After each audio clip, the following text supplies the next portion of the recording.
silly is that? Pulls up, three-pointer. Bang! Bang! It's good!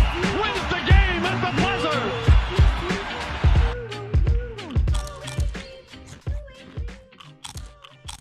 Hello, welcome back to the Hoop Junkie podcast, the #1 sports podcast in the world. I'm your host, Zach. On this pod today, we're going to go back to the conversation we had last week where we re-ranked all of the teams in the Eastern Conference. On this week, we're going to do the exact same thing, but this time we're going to go through the Western Conference. So check it out. So in the Western Conference, man, we've got a lot of different parity going on. You got a few teams at the top, and then it's kind of just everybody else, right? I mean, so let's go ahead and look at the rankings that we did with the Western Conference teams, and then let's move into talking about the Northwest Division Denver Nuggets first.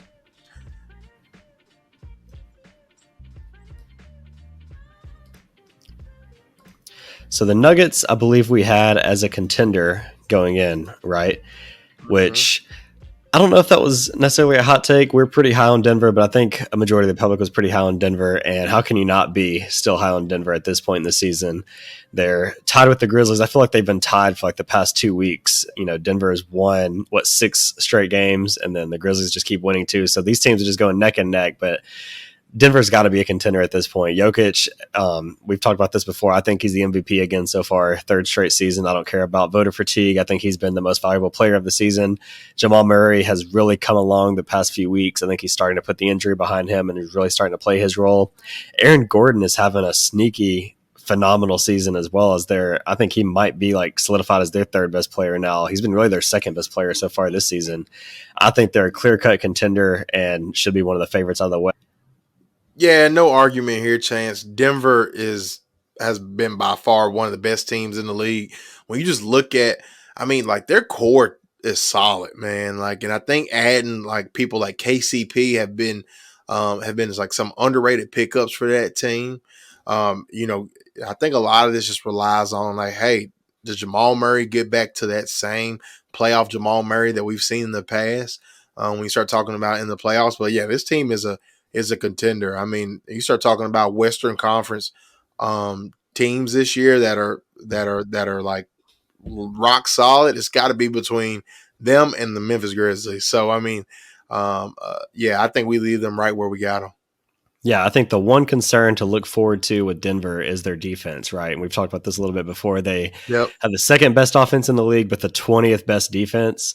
We've talked about before how they're actually better in crunch time on the defensive end, so maybe that's something that they could replicate. But it'll be hard to win a championship when you don't have a at least top 15 defense. So do they make a move or do they find something within their scheme to fix that? That'll be a big question mark, but with the way Jokic is playing on offense, they're going to score enough points to be in there at the end of the day. So they're top-tier contender for sure.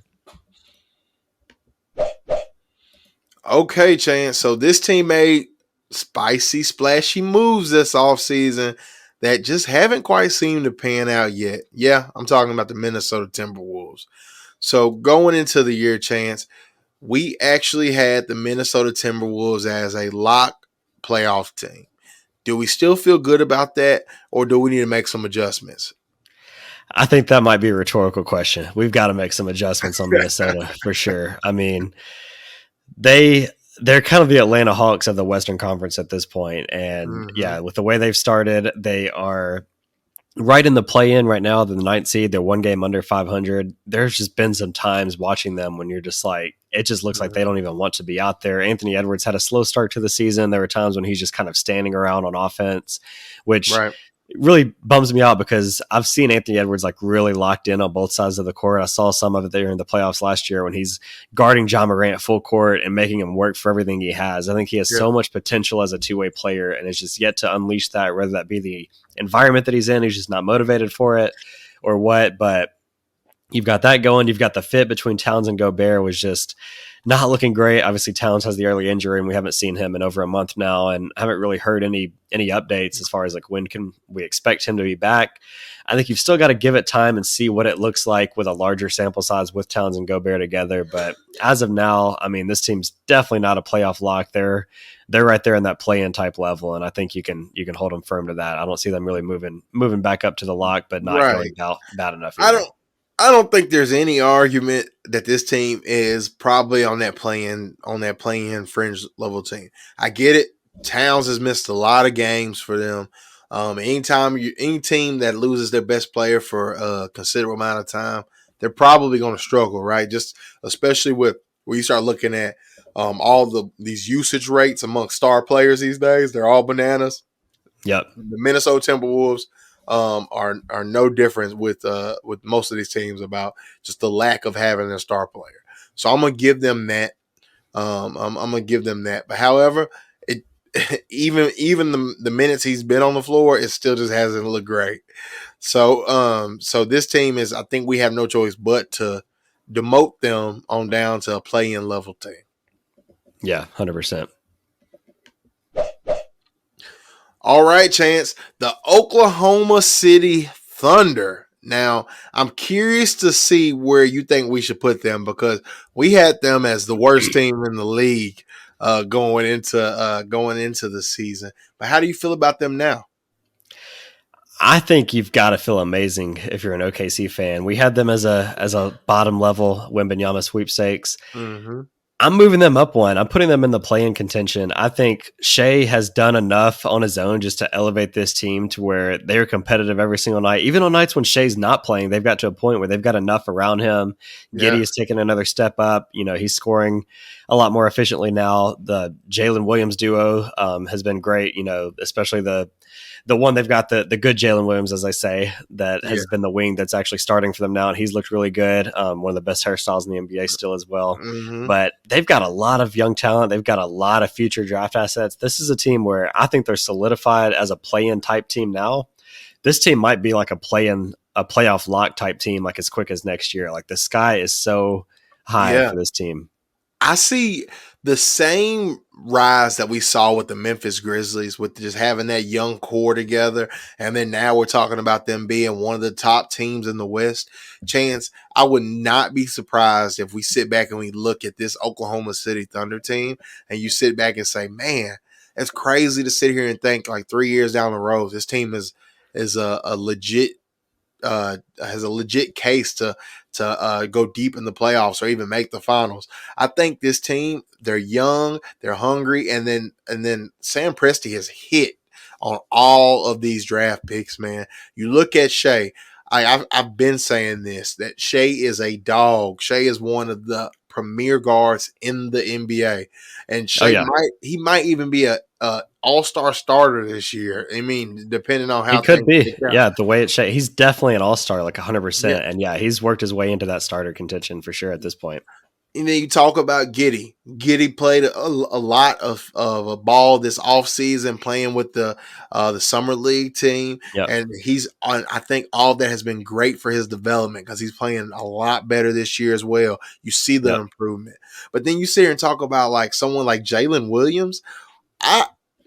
Coming into the draft, I didn't even know who Jalen Williams was, to be honest with you.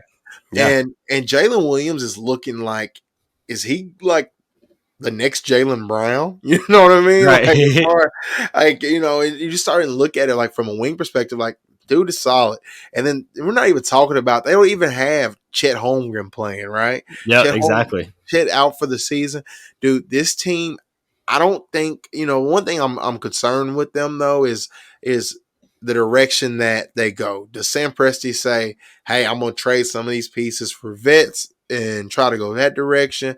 Because sometimes you see that, right, where people, they don't want to be patient anymore. They don't want to wait on the process. Right. I think we've talked a lot about these like middling teams that are refusing to tank. I could see Presti going the other way and being a middling team that wants to tank, that refuses to compete, even though I think they're a different situation when you compare them to like some of the teams on the East, like the Raptors and the Bulls, who we've discussed before, where we're like, they're a bunch of like aging veterans who they need to either win now or tank. Whereas I think it's valuable for a team like OKC, as young as they are, to actually just get some play-in experience. And you saw that with Memphis, who you talked about before as a good Mm-hmm. comparison. You saw that with the Grizzlies. They make the play-in, they lose in the play-in, the bubble year. The next year they make the play-in and they win a play-in and they lose the Utah Jazz series. And then all of a sudden last year they win a playoff series. They take Golden State to the brink. And I could see a similar trajectory as OKC where just get them that play-in experience, let them play some meaningful games Right. for the first time in most of their careers. And I think that could be more valuable than that 7% chance to get, a top pick. As great as this draft class is, I think getting that experience for this young team, they've been through the tanking. Shea has been through losing seasons. It's time to give him a chance to play in some meaningful basketball in Yeah. April. And I think giving them an opportunity to do that could be very, very Well, valuable for them. and at a certain point, Chance, you've got to start that winning culture. You've got to get to that point to where these guys are understanding how every second counts of a basketball game, every minute counts. Because granted, Shea's played in big games in the regular season, but you and I both know the playoffs are a total different beast, right? Because every second of that 48 minutes is important. Yep. And so I think I really just pray that Sam Presti doesn't try to do anything crazy. Let this young core grow and build together, and then just see where it takes them, right? And then maybe in a year from now, once you really know what you got, then maybe look at making tweaks and maybe trading some of those draft picks for a disgruntled vet that wants somewhere else to go. Right. But as of right now, I think Sam Presti should just take off until the draft, because at this point, it's nothing you need to do. Don't be sitting there don't go crazy making calls over the trade deadline. I don't think it's a lot of stuff you need to do. I think you should just sit back and just mail it in into the draft, and then draft it great like you always do. Or maybe you make a draft day trade and go out and get a vet Start flipping then. those assets. Right. Yeah. Yeah. So, but other than that, shout out to the Oklahoma City Thunder. I think we both agree. Let's go ahead and move them up a spot. Yeah. Move them up. Put Sam Presti's phone on Do Not Disturb until the summertime and just let it roll. All right, Chance. The Portland Trail Blazers. So to me, this is a team that started off the year extremely surprising, especially when you think about that. We had this team ranked as a play-in level team, and then now when you turn around and you look at the season, they're still in that play-in level mark. But there was one point in the year that they were one of the top. They were leading the West. So where do you think this team falls at in our rankings? Yeah, I mean, I think they've regressed back to where they were expected to be, and I think we did have this one right. I think they're a play-in level team. There's just so many teams in the West that are better than them at this point, and they're right there at the 10 seed now. But the thing with the West is Portland could go on a 5-game winning streak and be a 5th seed. So a lot can change for them, but as far as evaluating the West and where they're at, I think they're around that 7 to 10 mark as far as roster construction, what I expect them to do this year. Dame is having another unbelievable season, even at his age. He's dropping 40 points like it's nothing again. And so I think they have potential to scrape their way out of the play-in and become a top 6 seed. But I don't have the confidence in them to be a front runner to do that. So I'd keep them in the play-in right now, but they've been surprising at times. Yeah, I'm with you. I mean, they've surprised me too. Just how they've played this year. I think the addition of Grant has been awesome for them. He's had some huge games. I think he fits in with them. Anthony Simons has taken that leap to be that guy, right, at times on offense. But I think a lot of the issues comes down to just it's hard for them to play consistent defense. Just for a lot of it just due to the roster, dude. And we talked about this going in, how much different is a Dame Simons backcourt? How much different defensively is that from the Dame CJ backcourt that we saw for so much time? And yeah, I mean, they're 9th offensively, 21st, I believe, defensively. So yeah, I mean, that you've nailed it. That's their biggest limitation right now for sure.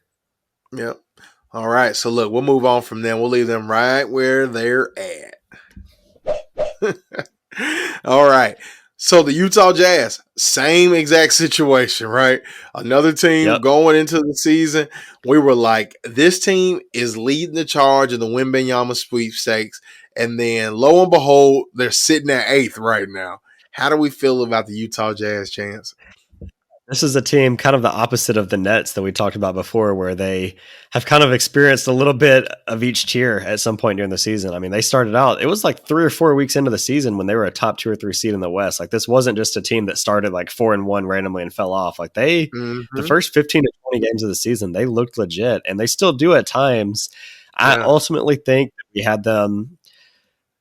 I think we had them a level too short. I think we had them in the Wembanyama sweepstakes originally. I would bump them up to the play-in level. I think they're good enough now that they just have Mm-hmm. enough overall talent on their team. Even if they did make a couple moves, I still think they could float around that play-in level. But this is another team where they ultimately can decide their fate if they want to just completely sell out on Jordan Clarkson, Kelly Olynyk, basically everybody, Malik Beasley. Those are some of the most common names you hear in the trade rumors. If they just unload all of them, they could end up bottoming it out and going, down to the 13, 14 seed. But as they currently stand, and even if they only make like 1 or 2 minor moves, I think they could be in contention for a play-in spot. I don't see them like ultimately making the playoffs, but they could be, around that 9 or 10 seed. So I'd bump them up a spot to the play-in.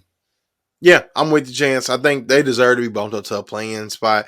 This team is filled with just a whole bunch of role players, right? So that's the one thing I'm curious about. Does Danny Ainge like, all right, I'm taking this thing down to bare bones, or he's like, you know what? Let me build with these role players I have and just try to add on to that.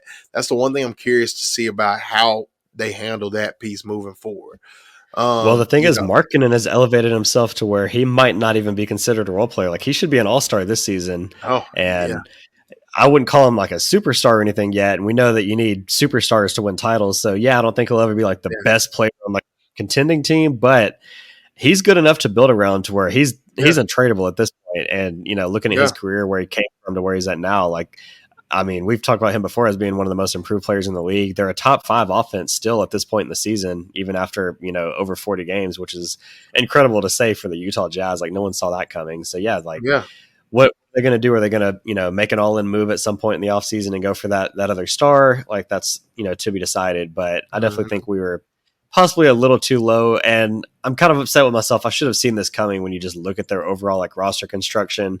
They had so many Mhm. guys that are just like winning players. They've just, never been in the right situation, but they had guys that know how to play basketball. This isn't like a Houston Rockets type team where it's just a bunch of young guys that just want to get theirs. Like, this team going into the season, we knew had some talent. And I think I just underestimated that a little bit, but I definitely think they're a play-in type.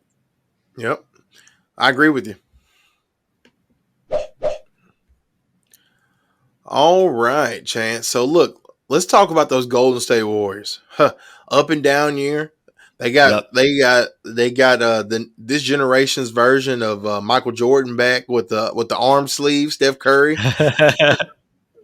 Where do you feel that we should have placed this team? Because going to the year, we put them in contender status, but for most of the season, they haven't really looked like contenders. Yeah, for me, I was going back and forth on this one. Ultimately, I think we got this one right. I still think, and this might be crazy for me to say, but I still think at the end of the day, they're going to be a contender in the West. When you've got Steph, Clay has started to find his groove again. He's had a couple huge games as well. I do see them being buyers. If there ever is a seller at the deadline, we've talked about that so much. It just seems like everybody's buying. So, like, if they can find the right seller to get another piece coming off the bench for them, especially, like, I think they could be active for another move. But at the end of the day, I'm giving, the champs the benefit of the doubt. I think they're going to be a team that's potentially in it towards the end of the season. And when you've got Steph Curry, as long as he's healthy, this team should be able to get right back in finals contention. So I think I'll lean towards leaving them there, but curious your thoughts on where they're at. Man, the West is so wide open. And you talk about Yep. this Warriors team, you drop them off in the playoffs. They've instantly got more experience than the field in the Western Conference. So you sit there and tell me that they can't win 4 out of 7 games against almost anybody in the West. I think they've got Right. a shot. And just for that, you got to leave them as contenders just because they've got Steph Curry. They've got experience. They're in a wide open Western Conference. And they just won the championship last year. I got to give it back to the champs. I'm gonna leave them as contenders. I agree with you. Yep. All right, Chance. So the Los Angeles Clippers. What is going on in La La Land? Because, man, Chance, we had these guys as bona fide contenders. And I believe I even had them making the finals this year. Do we I believe do? you did. Yeah. Do you still feel good about that? About them being contenders? Personally, no. I think I would have to drop them down to the contenders with some luck status just Mm-hmm. because, and we've kind of talked about this with Philly as well in our previous one, but at this point, they need luck just to be healthy. Kawhi Yep. and Paul George just do not play together ever. And how can you trust these guys to be available when you need them in the playoffs? I think if they're healthy, then they've got as good a chance of anybody in the Wild Wild West that we've talked about. But for one, they've got to be healthy. And two, Kawhi just doesn't look like that same Kawhi Leonard that we've seen in the past. And maybe he could turn it on. We saw his Toronto year where he kind of coasted through the regular season.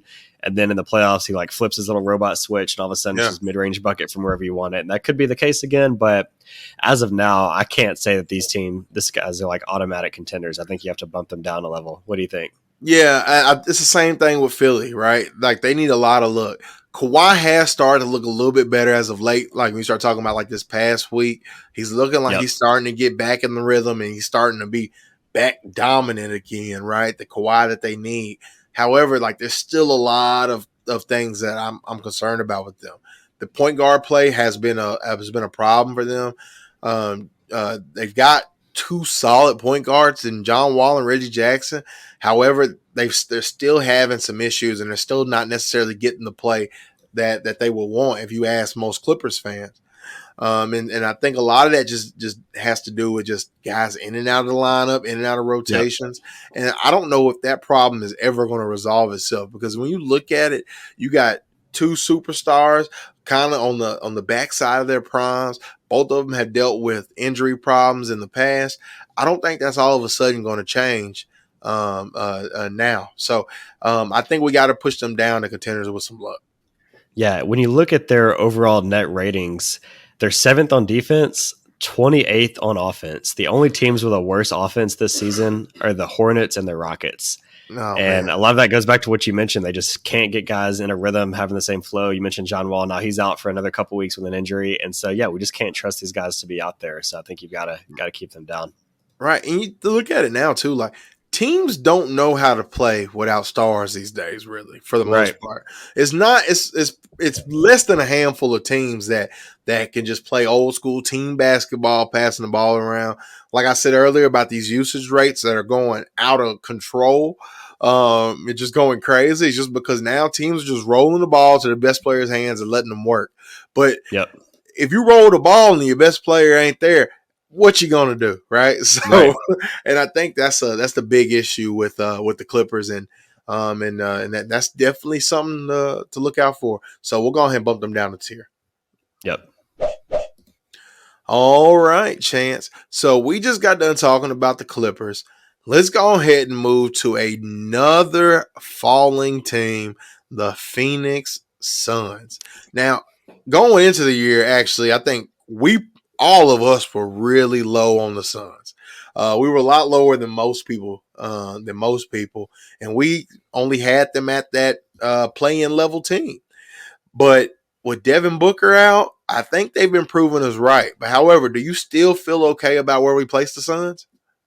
Yeah, I think at the time of that initial recording, like we were kind of hot takey with how bad we expected them to be, and this is one I think we've got to take a bow on. I think they started off the season really hot as well. They're the one seed, about 20 games in or so, but we were worried about their depth coming in with Jay Crowder out. We were worried about how that position would be refilled. Of course, Cam Johnson goes out, immediately to start the season. That doesn't help either. And Chris Paul has definitely not been the same person. He's been in and out of the lineup as well, but even when he plays, he is just not the same guy, which is just crazy. Like seeing LeBron at his age, doing what he's doing, and just it makes you appreciate that even more when you see that Chris Paul's that same age and just completely plateaus and nosedives, going into this season.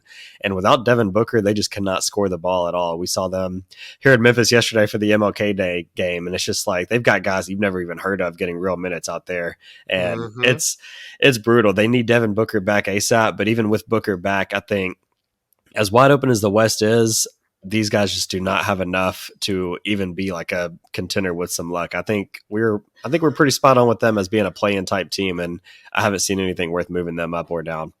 Yeah, it's the same way, man. I mean, and it's crazy. Like we picked them as a play-in team for a lot of other reasons, different than the reasons why they're a play-in team now, right? Like this team can't do anything without Devin Booker.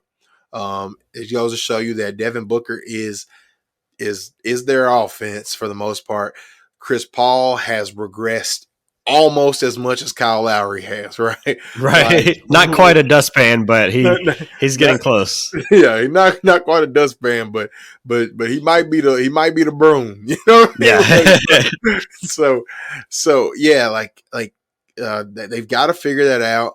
I mean, you got to really be sitting back. Like, look, if you're that new Suns ownership coming in, and you're thinking about someone, and you're thinking about like that first conversation you have with James Jones, is it like, hey man, look, let's just keep Book, and then let's move all these pieces around Book and try to retool. You know, like at some point you got to start thinking like that, right? Because Chris Paul's not at this age. It's a lot to ask of him to just completely start playing how he used to start playing, Right. right? And DeAndre Ayton has kind of showed you who he is, right? You didn't want to re-sign him to this deal to begin with. He's not all the way happy. It might be time to just go ahead and move him on to someone who's willing to take a chance on him. He's trade eligible as of the 15th, so that could be a name that you start to hear if things don't Yeah. get better. So and you know and like we've talked about it on previous pods on how Phoenix just mismanaged the whole Jay Crowder situation by not trading him just simply for a depth standpoint. And now it's coming back to kick them in the butt. So that's what I'm watching for. I think we leave them where they're at, but I'm definitely curious to see what direction James Jones is going to take this team. Does he try to just retool some stuff real quick, or does he try to say, "Hey, we're gonna take this year, take a step back this year, and try to set ourselves up to be back a consistent contender next year." Yep. Okay, Chance. So we just got done talking about the Phoenix Suns. Let's light the beam and talk about what's going on in Northern California with those Sacramento Kings. Sacramento Kings, Chance, we had them as a play-in team. Now, if the season ended today, they would be hosting the first round of the playoffs. Can you believe that? It is crazy. If you would have told me that going into the season with as many good teams that there are in the West, that Sacramento would be lighting the beam, getting ready to light the beam, hosting a first round series, that is incredible to me. And I mean, it's not a fluke at this point in the season Mm-hmm. with, Sabonis just leading the offense, has a broken finger and is still just out there killing it. Seems like that hasn't even slowed him down at all. I was really worried about that when I realized he only missed like 1 or 2 games and he was going to play with that injury, but it really hasn't allowed him to miss a beat. He is still, just dominating that high post. The Kevin Herter addition has been incredible. We've talked about him before, but that dribble handoff that they've got between those two, they have such good chemistry on that end Mm-hmm. of the court. De'Aaron Fox took another leap. He, could potentially be an all-star this year as well and has been insane. If you look at like clutch numbers, he's shooting like 61% from the field, like in crunch time. Like it's absolutely insane, like what he's doing with the game on the line. And Keegan Murray was, ahead of a draft pick as well as a good spot up floor spacing four. So these guys are legit. I think they're definitely a playoff lock. They're not quite that contender with luck yet. I don't think anybody would put them quite that high, but there's not many fan bases in the NBA that are having more fun than the Sacramento Kings fan bases. And I think they've got to be just thrilled with how the season has gone so far. What are your thoughts on the Kings? Oh man, for sure, man. Like they didn't expect this. I mean, but Right. I mean, like the same thing you said about like with the Utah Jazz. Like we should have saw that coming. Like when you start talking about like the addition of adding people like Malik Monk and adding Kevin Herter in the off season, I think a lot of these moves have really paid out for them. Sabonis has been amazing. He's out there looking like baby Jokic, He is. you Yeah. know, and to a lot of respect to him, man. I think you said this before in the past, like it's really shown that like maybe that Tyrese Halliburton trade that we dogged them for, that wasn't necessarily a bad trade on both sides. Actually, when you look at We it, can say it was a win-win at this point, as yeah, crazy as it looked. yeah, we could say it was a win-win because the Sacramento Kings are going to make the playoffs for the first time in forever, and then those Pacers are going to probably make the playoffs too. Knock Yeah. on wood, right? And you gotta just all you can do is just shout out to the Kings, man, and And I'm really curious to see on how they keep building on this in years to come, right? Because now if you mess around and make the playoffs one year, right? And like what do you do next? So I'm really curious to see kind of where the Kings go moving forward. But as far as where we rank them at, Chance, we put them in the play-in level category. I think we should move them up to the playoff level category. 100%. That's where they belong. They've earned it. All right. All right, Chance. So now let's move to the. Oh, That's the Lakers, right? I skipped the team. Yeah, let's talk about the Lakers. I don't know how you can't skip those Los Angeles Lakers. Oh no, how the Lakers fans were like, they were like, hold on, we got to skip. All right, guys, chill out. We'll talk about y'all just like everybody else does all the time, as if they haven't gotten enough coverage this season, right? Unless you got enough. So we had the Lakers as a play-in team, Chance, and I think this was another case of we were right. Health is a big issue for this team. Like, you've got an aging LeBron. He's going to miss games for the right reasons. And that's just what happens when you got somebody that's almost 40 years old out here playing basketball. It's just that's what happens. And then Anthony Davis, we know his history of being injured. That has panned out and has been correct. Russell Westbrook has had a resurgence in his career and is a legit contender for Sixth Man of the Year. Has been amazing. Yeah. But this team just still doesn't have enough, right? And I think that's the problem, because if in this league, if you can't withstand injuries, you're just not going to make it. Chance, we had this at a play-in level team. I think we got it right. How do you feel about that? Yeah, that's right where they are. That's basically where they've been. I mean, for most of the season, they've been on the outside of the play-in. They've been around that 11-13 mark in the West pretty much since the season started. And I mean, that's just how the West is with Anthony Davis. Like, he was playing like a legit MVP contender for that 2-week span. And then it's the same situation it always is with AD. He has another injury, and there's, rumors that he's, ramping his way back up. We could see him back on the court within the next, week or two. And boy, do they need him, because they are not going to even get to that play-in level without him. But this is just the team that everybody's waiting to see what happens. You've had all the quotes from LeBron about, he doesn't want to play for a losing team. It's time to make a win now. LeBron does not care about draft picks. He doesn't care about your 2027, 2029 draft pick. He wants you to get rid of those as soon as possible and bring in somebody that can help him win this year. And with the way the West is, like, you never know. They could make, a couple moves, and next thing you know, you've got that AD that was playing earlier in the season. If you can get him healthy at the right time, playing at that level, LeBron is putting up 40 points a game, it seems like, since his 38th birthday, which is just insane, especially when we talk about like what Chris Paul has looked like at this age. The fact that LeBron is 38 years old and still putting up these numbers is just absolutely like unheard of. And we should not take him for granted, as we always say. But yeah, I mean, they'll have to make a decision around the deadline if they want to make an all-in move and kind of evaluate where they're at from there. But as of now, yeah, we were dead right. They're a play-in team, and they'll have to, decide what to do from here. But I think we're dead on as far as like where they're ranked in the West. All right, Chance. Let's go ahead and move to the Southwest Division, and let's talk about my hometown team, the Dallas Mavericks. So this team has had a very up and down this year so far. Lost Jalen Brunson in the offseason, and has struggled at times and has won games at times. We had them as contenders with some luck. How do you feel about them now? I hate to say it. I know it's your team. I think we were a spot too high on the Dallas Mavericks. I think seeing them make the Western Conference Finals last year, we're all feeling pretty excited about them. I think we underestimated just how big of a loss Jalen Brunson would be. Christian Wood has actually been, a lot better the past couple of months since finally getting inserted to that starting lineup. Really curious to see, your thoughts on his overall play, but I think I'd have to solidify them as a playoff lock. I still am not concerned with them dipping into the play-in type team. If they did, however, make the play-in, Luka will just go drop 60, 20, and 10 and make sure they win those play-in games. Like, I'm not worried about that, but I don't quite see them as like a contender with luck unless they make like a big splash around the deadline. So as a unbiased fan, let me know, like, am I too low on your Mavs, or are we dropping them down one? as a biased fan, I'm dropping them down one. So, let me tell you. Yeah, I mean, the Mavs have struggled this year of just a lot of times if in situations where teams trap Luka and things of that sort, Luka is the number one double team player in the league.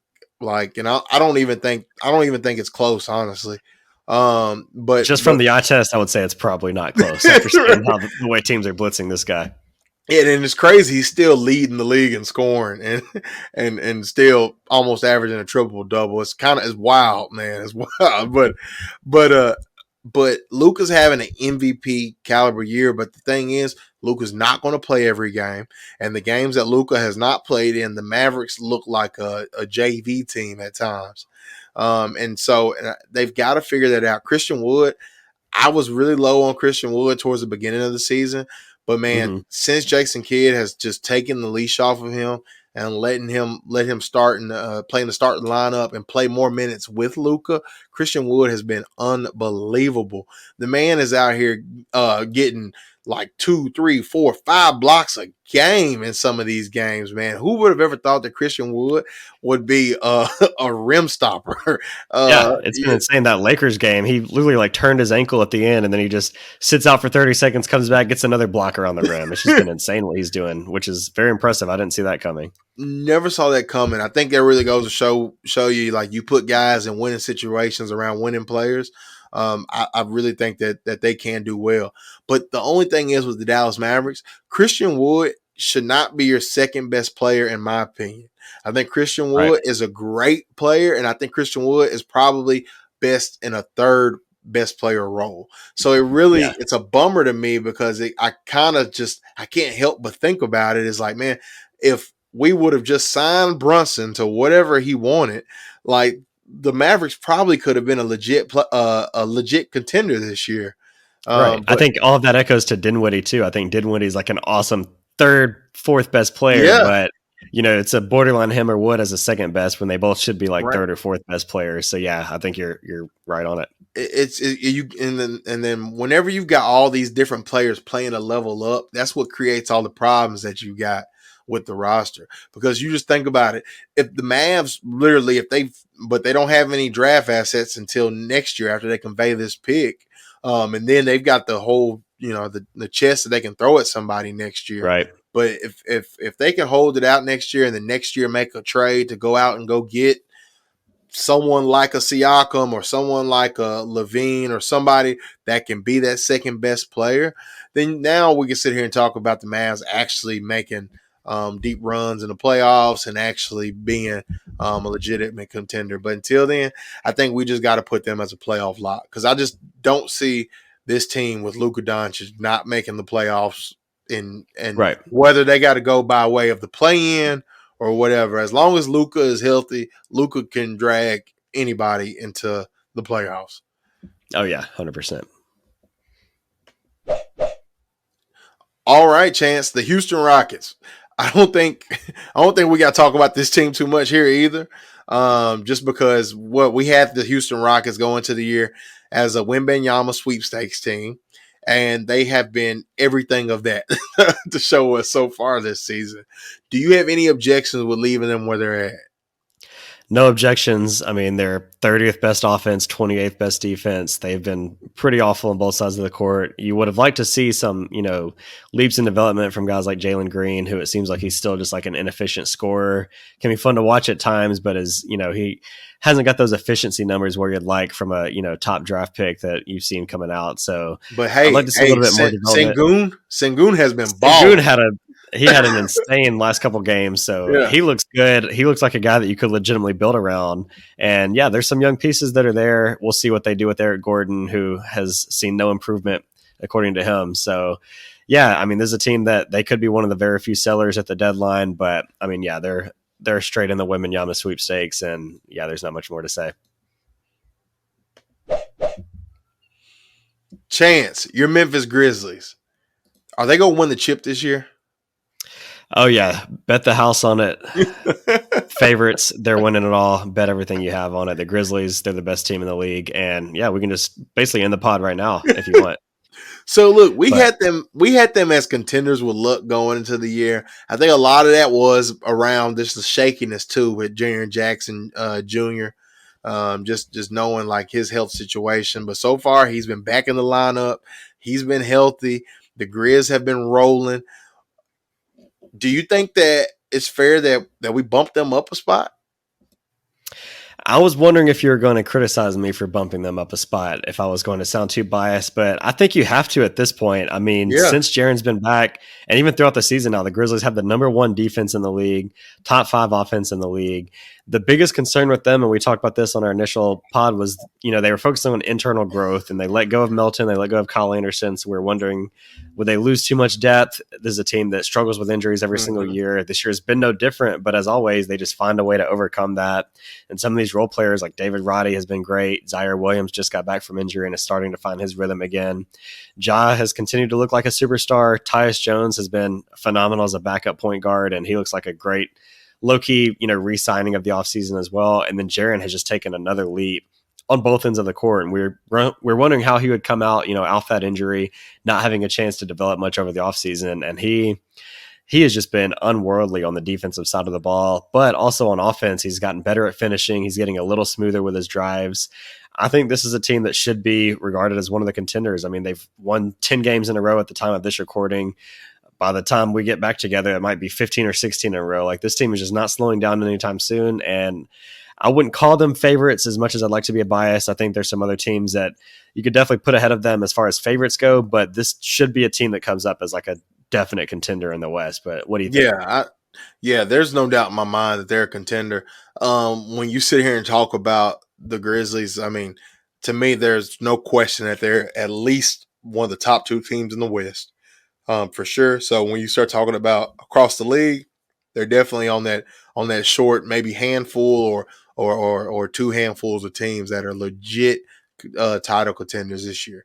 I think as long as, depending on matchups and things of that sort in the playoffs, as long as things go their way, and I think they should, just due to them always usually being as of late being a good regular season team, they're going to get great seeding.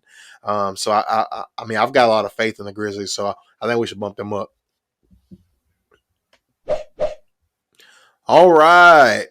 Let's go ahead and go on down to the Bayou, the New Orleans Pelicans, baby. So, Chance, y'all were ribbing me hard on the Pels this year. I was saying, look, man, I think the Pels could end up making the Western Conference Finals. And y'all were like, no way. But the Pels have actually not been bad this year. They've actually been pretty good when everybody's healthy. So where do you think we should rank them? We last had them as a playoff contender. Where would you put them now after the year they've had? I think they're still a playoff lock. It's hard for me. There was a time in the season where I could potentially bump them up to contenders with luck. I don't think they're quite there yet for some of the reasons that I mentioned before, but some of the concerns that I had at the beginning of the season, they've actually like fully addressed those like throughout the year. Like, I was concerned about their perimeter defense, and what do you know? Trey Murphy is a great perimeter defender. Herb Jones is still as good as ever. Dyson Daniels, the rookie, looks like he can just lock anybody up too. And of course, Jose Alvarado coming off the bench is just going to get in anybody's grill. And they've actually answered some of those questions on defense. Last I checked, they were 8th on defense as far as net rating goes. So, I mean, they checked the box there. I was worried about their perimeter shooting on the offensive end. And a big thing to me is just how will they look when they're fully healthy, because you saw them make the huge run with Ingram out. But I was a little concerned with their spacing with Zion and Ingram and Valanciunas all on the court together. And we haven't really seen that yet. I think that'll be their, one of their most prominent lineups in the playoffs. So can they actually defend in space with that type of lineup? Can they get outside scoring from that type of lineup? That's yet to be determined. I'm saying all this to say I think I'd still put them in that playoff lock, but they have really impressed me probably the most out of all the teams like in that middle tier. So I haven't seen quite enough to put them contenders with luck. I'd have to see how they look with their full lineup, but I don't know. Am I still a little bit too low? Or yeah, I disagree with you, man. I look at them. I think they're contenders with luck. I mean, you sit here and you talk about their roster. I mean, like everybody healthy in a playoff series. man, as long as the matchups go their way, dude, they are a monster. You start talking about let the game slow down, and then in a half court setting, I've got to deal with Zion coming at me, Brandon Ingram coming at me, and CJ McCollum coming at me. Dude, that is just tough. So therefore, I've got to say contenders with luck because I put them in that same wheelhouse. You start talking about the Sixers, start talking about the Cavs, like about teams that just need to just stay healthy or teams that just need to just figure it all out. I put them in that same category because the Pelicans, just based off pure roster construction, this team has some dogs. Okay. I They think do. that I think they've got the roster to be able to do it. I think it's just a matter of just everything going their way. You sit here and talk about nobody had the Mavs making the Western Conference Finals last year, right? But when you sit here and people, if people would have told you how it would play out, people be like, "Oh, okay, that makes sense." You know what I mean? Right. And I think this team has the same components in it to where somebody can sit back and tell me, "Oh," and I'll be like, "Yeah, okay, that makes sense how they got there." Yeah, so I'm looking at our tiers. I've been trying to kind of fill it in as we go. And I'm looking at where I had the playoff locks, and I had the Pelicans next to the Mavs, Heat, Kings, Knicks, and Pacers. And yeah, that doesn't feel right to me. I think the Pelicans are a level above all of those teams. Mm-hmm. So I think you're right. I think they should be contenders with luck. I think they're more on that level. So would have them with, teams like the Cavs, Clippers, and 76ers. I think that looks more about right compared to what they've done so far this season. And I mean, you look at their standings, they're third right now. So they'd face off if the playoffs started today, they'd play the Clippers in round one, Grizzlies in round two. There's definitely a world where they win both of those series and get to the conference finals. So, yeah, I think they've done enough to really earn the respect. And I've come a lot more on board than on the Pelicans than I was at the beginning of the season. I think they just have enough around them. I'd still like to see them get like another playmaker. I still think CJ might be better off in that off-ball role. But, Mm-hmm. when you do that, they've got so many other off-ball guys. It's like, who do you shift out of the lineup? And that's a good problem to have. They're so deep. They've got so many winning players. I'm curious to see how they get, with guys like Zion in the playoffs that have never been in the playoffs before. But most of their rotation did get some experience last year as well. So, yeah, I think I'm on board. I think I'd move them up to that, contenders with luck status. I think they deserve to be in that second tier compared to the middle of the pack. I think they've done enough to warrant that. All right, Chance. Our final team, the San Antonio Spurs. So we had the Spurs, obviously, as Wembenyama sweepstakes. Has anything changed for the Spurs, Chance? Nothing's changed. The Spurs are just really good at doing what they want to do. If they want to tank, they're going to tank. Greg Popovich is the best at that too. They've got Devin Vassell out for another couple months, the one, promising player that looks like they have. They've got a couple other young pieces. I'm sure they'll flip Pirtle at the deadline too. But yeah, put these teams in the grave. They're definitely going to be competing for Wembanyama, and there's not much exciting going on in San Antonio right now. Thank you for giving that eulogy of the San Antonio Spurs. Yeah, man. Nothing to argue here. The Spurs, they're sitting back, man. I think they'll be one of those teams that I can see them getting in the mix as a third team or taking some salary on Right.